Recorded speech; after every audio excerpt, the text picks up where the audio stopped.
हमारा दिल अक्सर इशारे देता है, लेकिन हम समझ नहीं पाते और खुद को उलझन में रखते हैं। लेकिन मैं ऐसा हरगिज नहीं करूंगा, क्योंकि मैं एक नतीजे पे पहुंचा हूं,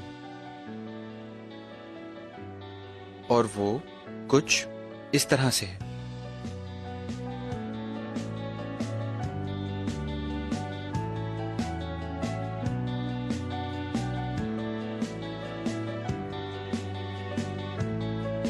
शाइमा,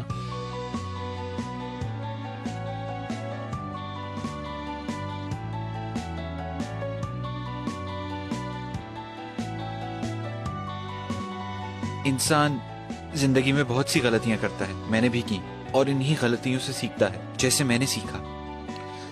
शाइमा, मुझसे शादी करोगी?